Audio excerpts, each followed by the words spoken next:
This podcast is brought to you by Elite Level Status Wines. My wine journey started with drinking cheap grocery store wines that were really acidic and gave me headaches. Then I switched to quote-unquote luxury, but overpriced, full-bodied wines that were really heavy and had a bad aftertaste. The inability to find the perfect wine led to the creation of Elite Level Status Wines. Elite Level Status Wines are approachable, medium-bodied wines with great flavor and minimal aftertaste. And with me being a health-conscious person, I wanted to create a wine that was lower in sugar and lower in calories than the full-bodied mass-produced wines that we always see. We currently have two wines. First is our Cabernet. It has notes of blackberry, cinnamon, plum, nutmeg, and French vanilla. Then we also have our rosé wine. Our rosé is going to be a flat, dry, pink rosé with subtle strawberry and raspberry flavors. Both wines are medium-bodied wines with less sugar and less calories, and they're both available on my website, elsfinewine.com. Check them out, and I hope you love it. The Elite Level Status Podcast is a motivational podcast designed to help people become elite. And today, I'm really excited about this episode.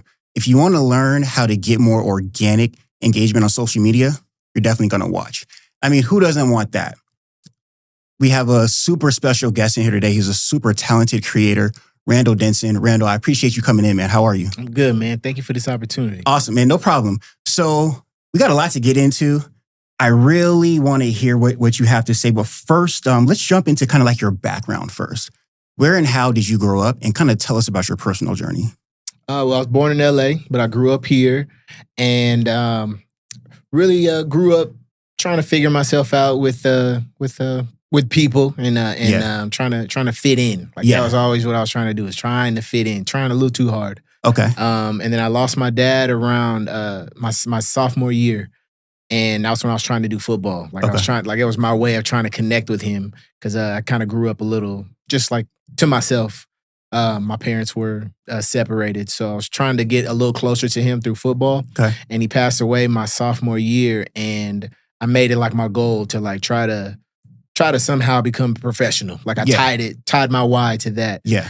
And I didn't get to play in high school. Uh-huh. So after that, I met a coach and met a trainer, and he tried to craft me up, and he got me an opportunity to walk on to a school in North Dakota. Okay. So I went out there on my own dime. Was only there for a semester. Kind of didn't take it as serious as I should have. Came back home, really just trying to figure some stuff out. And then there was another opportunity to try out for the CFL, which is Canadian Football League. And I tried it out twice. And the second time, not making it, I was low. I was really, really low. And that was my moment that I kind of I got introduced to God, to Jesus. And I really tapped into myself and figured out what else could I do, because I put all my eggs in one basket with this football. Okay. So let me stop you there. Let me ask you. So a lot of times, a lot of your self-value can be put into one certain thing. Yes. And so when you say you felt low, I assume, and correct me if I'm wrong, but all of your self-worth, going back to fitting in, going back to trying to make your dad proud, it was all wrapped up into football, correct? Spot on. And then so when that doesn't work, you kind of are in a lost place. You don't feel like you're succeeding at the level that you want. And that can be tough, especially as men. And I identify with that as well. Growing up, wanted to make it to the NBA and all that. Mm-hmm. It doesn't work out. And, in my personal case, I feel like a failure. I feel like, wow, people were expecting me to do all these great things in sports. It doesn't work out. Now you got to make that pivot. And as you make that transition, that can be a dark place. Yeah. So kind of walk me through how did you get out of that for you? And how were you able to make that pivot, find your faith and continue to move down toward a productive route? Well, yeah, that's exactly what happened. That second tryout, I was really deep, I was down. I was really down. I like you said, all my value was in that. Yeah. Yep. And everything was tied into it. It was dang near my identity. Yep. And I came across a church that really showed me God's principles and showed me that I was deeper than just that one skill. And it had me step back and take a look at myself. And my whole life, my mom had me in like art classes, like every single level from pre-K all the way up to high school. She made sure that at least I was focused on doing an elective of art or studying art. So in this time, I'm just like, man, I got this gift. I've never really dialed into it. I was like, I need to. Like, I don't know. I didn't graduate from college, so I don't have nothing else to fall off. I was working retail jobs here and there, and I was like, let me see what I can really do with this. So around that same time, I met my wife, and we got married. And right after we got married, I took this wise idea to just quit my job and build my own business, try to build my own art business. And that's kind of where I shifted all of that energy. I shifted it there, but God really got me out of that low moment and helped me see what I have within. And I love that because everyone has value. And sometimes you're the last person to realize that. Mm-hmm. It's like that video. I saw a video one time of this pastor, and he had like $100 bill. And he was like, okay, this $100 bill is worth $100. Then he like crumbled it up and like smashed it and like threw it down and stepped on it. Yep. Then he picked it back up. And he was like, I can step on it, smash it, do whatever, but it still has value. It still is worth $100. And I've always loved that video because we all have value. We can all make an impact. Mm-hmm. Sometimes it's not the way you think or the way you planned, but you have to be able to pivot and still find a way to make the impact in the world that you want to make. And I feel like that's what you've done. So definitely love that. So keep going. No, yeah, and I love that video too. Yeah, that's a powerful video. But yeah, after that, I tried to build this art business. I did it from 2017 to like 2021, like a little bit after the pandemic, and initially, when I first started the business, like I put a lot of financial pressure on my wife, and I was also involved in my church, so I was kind of all over the place, and I went from being low to finding my business, finding my purpose, or thinking what was my purpose, and then putting that financial stress on my family, being a newlywed, like it was just such a roller coaster of emotions, and the whole foundation of all of this though, it's still God. Like God has guided me through every single one of these. So I mean, I think the original question was just like my backstory is like I'm an artist at heart, and it's led me to this spot where I'm expressing my creativity through social media now. Yeah. So let's get into that. So how did you get your start in social media and making content? For me, I was back in the MySpace days. I didn't know what I was doing. And then we graduated to Facebook and Instagram and TikTok and all that. So talk about kind of like your content journey, and how does your faith also, help shape the content that you create? So my content journey, my best friend, he actually owns an insurance agency out here, one of the top agencies, and he was looking for a creative director. Uh-huh. So he approached me to help him with it. At first, I wasn't too sure about it because, I value my friendship over work. Yeah. So I wasn't sure about it, but it turns out this is one of the best decisions we both made. And I started a year ago, and that's kind of where I started my own content journey. I thought if I'm going to help build another man's brand, I got to at least build mine in the process. I hear you. So ever since doing that, man, social media it's taken off for me. I've been studying it a lot, trying to find my way online, and like with my faith, I don't ever feel that the need to force it on anybody. I feel like if you know Jesus and you know God, you know the principles, and if you don't know him, you stay around me long enough, you'll find out who he is. Yeah. But through my content, I like to share laughter. I really like to bring joy. There's a lot of dark stuff on the internet, a lot of, weird information. So I try to attack it the easiest way. I like to laugh, so I like to make people laugh through my content. Was there something that happened? Because, everything that you're learning and that you implement, you can, keep it for yourself and your business. What made you want to share it and be open about, certain tips to help other people? Because, I'm definitely grateful for that. But, there are certain people out there in the world that are like more like, I'm going to find things out and I'm going to keep them close to the vest. And others like yourself, are more open and about trying to help others. So where does that come from? Well, I mean, back to God, like serving. Like, Yeah. ain't nothing mine. Like, all this information is out there too. So it's like, if it helped me, then I want somebody to see the same type of success and opportunities that it's given me. Like, being here is an opportunity through social media. Right. So I just believe that if you got a gift, like, you got to share. Like, there's enough money out here for everybody. There's enough knowledge out here for everybody. So ain't no point in hoarding it. I couldn't agree with that more. Like, there is so much money in the world. There's so much resources in the world. There's plenty for everyone. The people that think there's only so much, the pie is only so big, so they want to get their slice, and they think the more they get, the less for other people. I tell people all the time, just look, when you go outside, there's money all around you. Every building that you go to costs money. Every car, every road, like there's just money everywhere. So you need to have that abundance mindset. I think that's very helpful in anyone's path and journey. So I agree. Okay, so let's get to some of the at least some of the stuff that I'm really, really, really interested to get your take on. Okay. So let's start big picture. Okay. What are the best ways we can get more organic engagement on social media? To me, what I've been noticing is being authentic. And it's hard online because you want to try to do what's trendy or what seems like it's in. But people these days, they really are tired of pretenders. They're tired of just seeing highlights. They're tired of seeing like everything all perfect.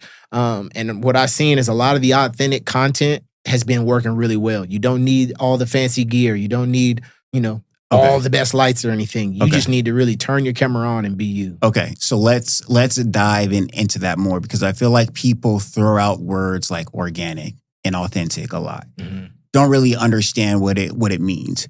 And correct me if I'm wrong, but when you say authentic, people stray away from authentic because they're trying to make like perfect content, like perfect lighting, perfect camera. They don't look perfect. They don't have the perfect outfit. So there's a quote like perfection is the enemy of progress or something. There's a quote out there like that, right? So by being authentic, is it fair to say that whatever you want to make, just make it to the best of your abilities with what you have, and that'll be plenty good enough? Is that kind of the path where we're going?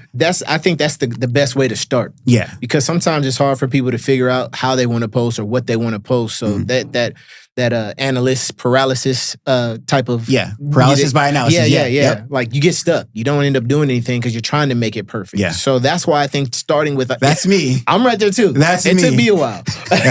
Yeah. But yeah, I think if as long as you're true to you and you just start, like it doesn't have to be perfect. It's gonna eventually frame itself, and you'll start to see and find your voice. See what works for you, and then you can take it from there. But you got to start by being you. You can't trying to be somebody else. It's not going to work, and people can see it. People can see right through that stuff. Absolutely. Do you have a preferred platform that you like to use, or do you try to spread the content through multiple, or do you focus on one? I prefer Instagram, and I prefer it because it's easier to connect with people. Okay. It's easier. Why do you say that? Because they have the DM feature. The DM feature, I think, is just one of the strongest ones out of all the platforms. Facebook's got Messenger, but it's a little separate. Yeah. TikTok has one, but I don't really use it like that. Yeah. Everything I've seen through Instagram, the DM feature is strong. Like, I've got a whole bunch of friends in like separate chats that we just send videos back and forth.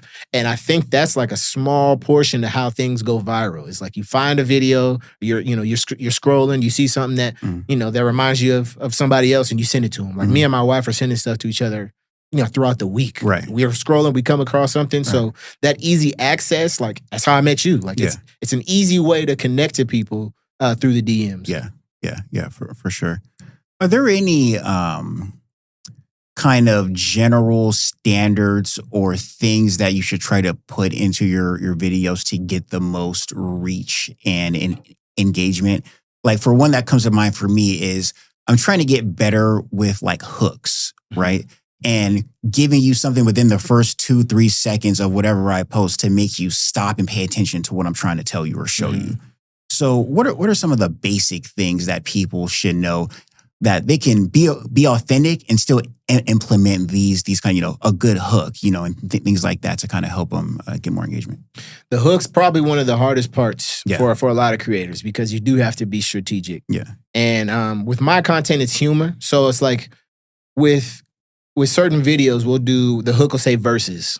And verses implies that there's something at the end. Yes. So you kind of want to, within that first part of the hook, you kind of want to tease something to make somebody stay to the end. Or you can even have a controversial route where you can say, you're stupid if you believe this. Like calling somebody stupid evokes emotion. So it's like, okay, well, now I want to see if I'm stupid. Right.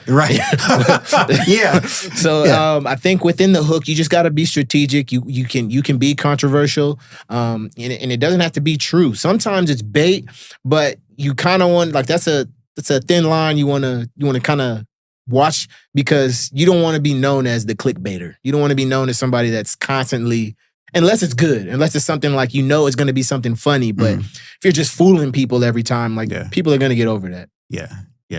I definitely agree. Do you have a method for like conducting research and knowing like what's trending? I mean, we all consume. So I think you just what I try to teach people and share with people is that we want to take people from consumers to creators. Mm-hmm. But I just recently heard a podcast and it opened my eyes to we don't stop consuming. Mm-hmm. Like me, I love God, so I like to consume the word in the morning. So you consume that. You read a book, you're consuming that. I think it's just how much you consume or what you consume and when you consume it. But like I say, my humor-based content, Martin in Living Color, Fresh Prince, Comic View, all of those are resources. Dave Chappelle, there's a lot of ideas through that. So as an artist, they have this thing called steal like an artist. And you just we take from everything and make it our own. Absolutely. And that's really what it is. There's resources everywhere. You just got to open your eyes to it. But as far as what's trending, the apps will tell you. If you're seeing it, 5 times within the 30 minutes you've been scrolling, then that's a sign that it's trending. Yeah. And that's something for me too. I'm always trying to look for ideas and inspiration. And I'm the guy that'll search certain keywords and then sort it to see what's gotten the most views. Mm-hmm. And it's be okay, is there any way that I can recreate in any of this? Because if you're giving me the answers to the test, if I want to market, my wine and get in front of more people, I spend many a nights trying to look at wine videos. Oh, this one got 800,000 views. Well, what are they doing? Yeah. And then just seeing, okay, how can I put my own twist to it? But I really like what you said, though, is that going down the humor angle, you said, everyone wants to laugh. Mm-hmm. And so I think you definitely do a good job of that, to where people know that, whether you're having a good day or a bad day, they can come to you and you can make them smile. And that's very, very powerful. It is. And I think when it comes to building a brand, building an audience, getting more engagement, if you can create those positive emotions, I think that's a big part of the battle. That's how you build trust. But like you were saying though, that's another good point. Is when you are really researching deep, find out what's already working. Mm-hmm. So if you see a video and they're and how they sell wine, see what's working, see how they're doing it, and then see how you can make it your own. That's just the biggest key, is just to see how to make it your own. Yeah. I've done a lot of videos. Go ahead. But to make it your own, be authentic. And it's going to be your own. Exactly. So it all is rooted in what you said first. Exactly. Is that all authenticity? Yes. There's a video where there was these 2 creators. I think it's Woody and Kleinley. I can't remember. But they made this video where it was Fish Be Like. So, these are two white dudes. They have hangers as hooks.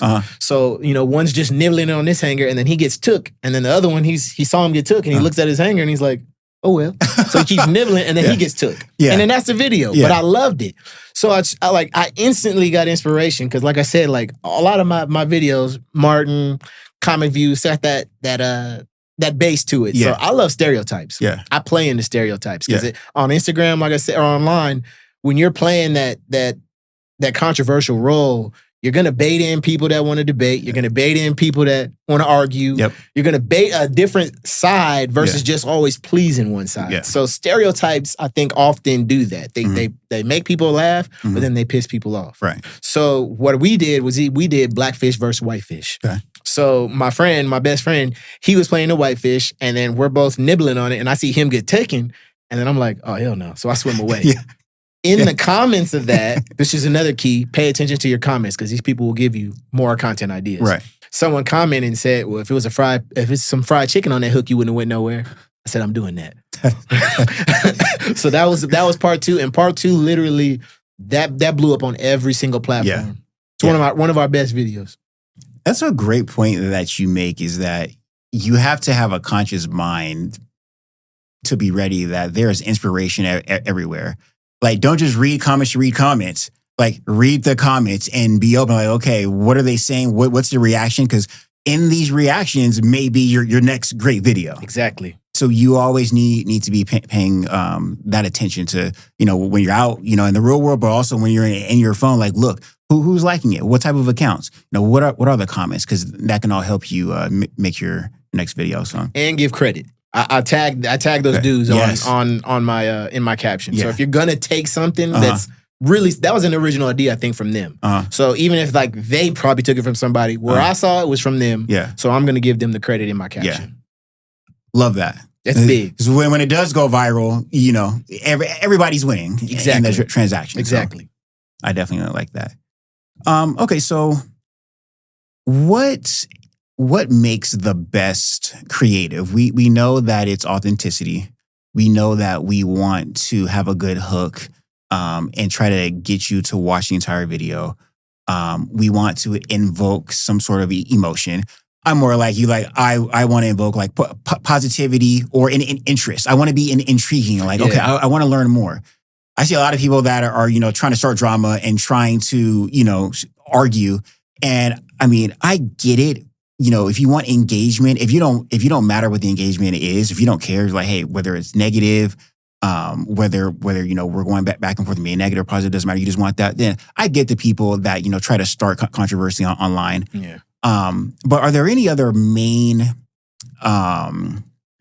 points that people should keep in mind when they are going to post, and their intent is to get as much reach and engagement as possible? So, if your intent is to get the most reach and engagement, then you have to create with relatability. Mm-hmm. Relatability equals shareability.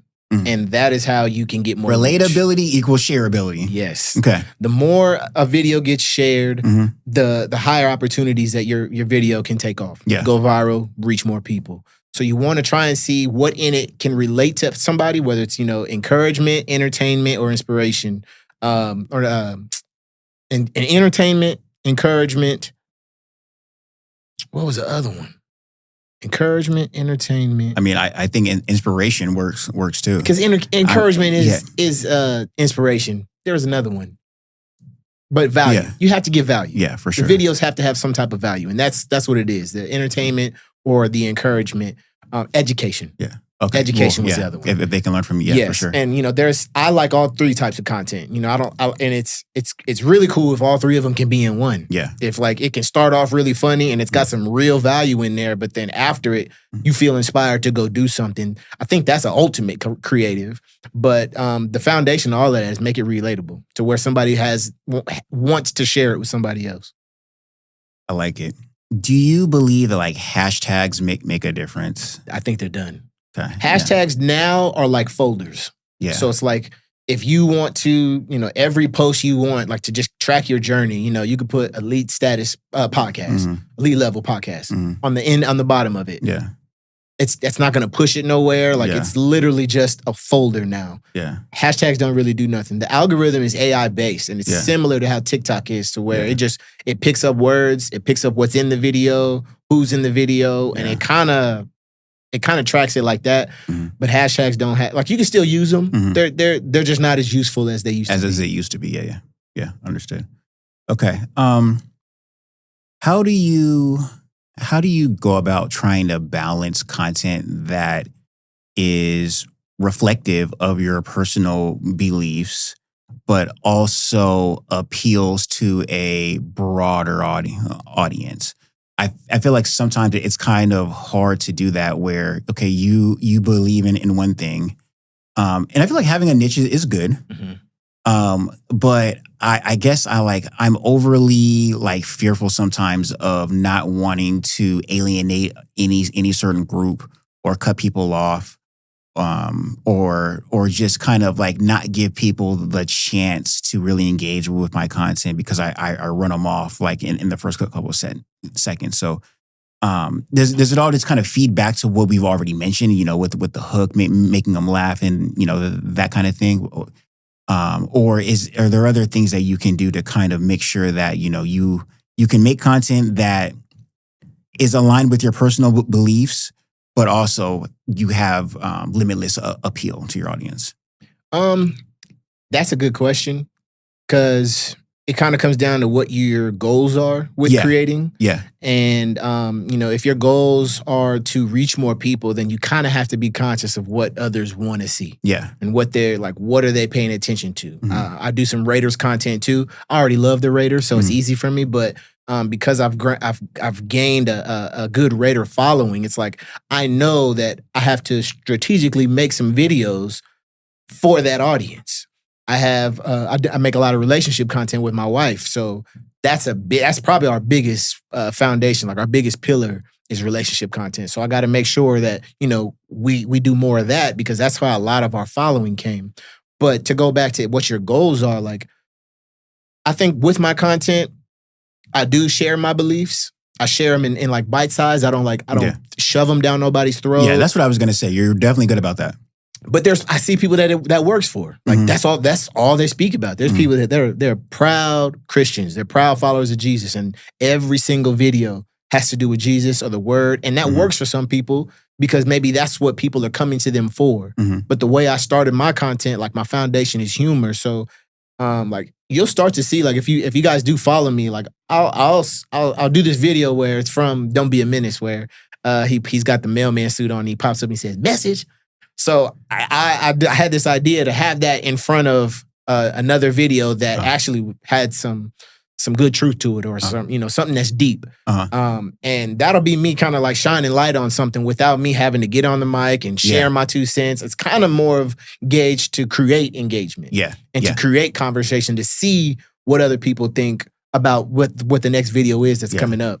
But there's a lot of different ways to do it, but I think the best way so that you don't end up having to backpedal, try your best to be authentic from jump when you start so that you don't have to get down the line and say, like, I feel like I'm losing myself.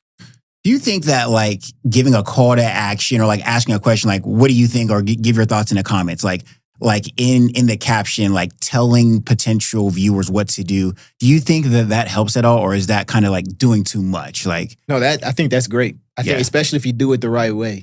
There's certain videos, like we've done a stereotype video where it was guys at work, how fast they become friends at work. And the caption was, "Is this true?" So I mean, that's simple as that. That's prompting people to share their response. Right.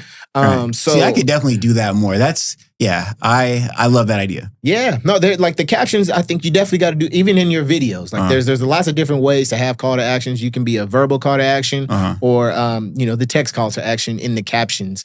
But both create more engagement or guides them to the next step. So, let's say you're doing your own video and you're telling people like, this is the type of podcast that you're going to get, this, and this. If you like this, then you want to DM me the word podcast and I'm going to send you our latest episode. Boom. So that way it finds people who are actually interested. Yeah. They'll take the time to send you or comment below podcast and I'll DM it to you. Yeah. Then that instant, like all you have to do is send that little word. They're already opening it. Now you're creating a conversation and a connection through the DM. Yeah. Which is why I say Instagram is probably one of the best platforms to use right now, especially if you want to grow a brand. Right. I love it. So what are your goals for your content and your personal brand? Like, give me some short-term goals for yourself, and then like, what are your long-term goals? Short-term, within the next couple of months, I'm trying to launch a community to help entrepreneurs, business owners, and creators grow organically on social media, helping them learn the ins and outs. And it would be something we meet bi-weekly. And just basically, sharing my journey with them. But everything I'm learning right now, you're going to get it at a way faster rate because I'm in it. I'm steady studying it. I'm in the trenches. I'm trying to learn it and get better. And everything I'm learning, I'm just going to share it to you. So I'm kind of like crafting that I'm doing the legwork with you, not just for you. but also bringing a base of creators and business people together to where, something can happen within that, whether they connect with each other or we connect. But I believe when you got a lot of creatives in one space, there's some powerful stuff that can happen. Absolutely. And I love that, just speaking from a business standpoint, I love the organic content route just from, people think about like advertising all the time. There's cost to it, whether you want to be on a billboard, whether you want to run paid ads on social media, like whatever you want to do, it all has a cost. But if you can make good organic content, that can be like a free form of marketing that has like an unlimited return on investment, right? So especially the people out there that are looking to start a business or have a business idea, whether it's you want to start a community, I almost want to say like no matter what your goal is, if you know how to make good engaging content with good hooks that create positive emotions, you can accomplish whatever you want to accomplish. Like I don't think that's a stretch. Yeah, no, you're right on. This is the perfect time to do it. Yeah, there's no better time than to build a brand than right now in 2025. Like this is our era of the gold rush. Yeah, and with over this year, I've already just by staying consistent, doing it organically, I've attracted so many amazing opportunities. I'm finally monetized on each platform. I'm not getting big money through them, but I've done enough work organically to where now these platforms can pay me. Yeah. I just have to strategically place my content out there. Yeah. But I mean, it's gonna change eventually. I don't know how long we've got this gap of the way social media is now, but I highly recommend everybody if you're trying to change your life or attract more opportunities to you or just do something different. Right now is the time. Meet new people. Meet new people. Create your friend group. No matter what you want to do, if you want to build a better network. I think so. Social media, it just accelerates everything. Yeah, for sure. Everything. It's your own resume is visible for everybody to see. So it's like you see somebody, you go through their feed, you see who they know. That kind of breaks down the barriers. Yeah. It builds trust a lot faster than how it used to be. Yeah, and you can really get to know people. I mean, I'm speaking from just my own experience. I'll be out and people will stop me and they've seen my content. Yeah, and they know. They know me. Yeah. We never met in person, but they pretty much know me. And it's all through social media. So I think it's a very, very important tool, man. So, okay. I love it. Where can people find you? If people want to start consuming your content, where do they go and how they get in contact with you? You can find me on Instagram, Randle_Denson. On YouTube, it's All That in Denson. And TikTok, Randle Denson. Everywhere else, Facebook, Randle Denson. Try to keep it simple. Yeah, for sure. I love that. And I'll definitely have you tagged when we post this episode. So I learned a lot. Very informative. I appreciate you coming on, man. And I think, definitely a bright future for you. And we'll definitely be linking up again soon, man. But anything else you wanna share? No, man. Thank you for this opportunity. I really appreciate it. I hope we get to do this again. We will. Yeah. All right, cool. Appreciate you. Thank you, man.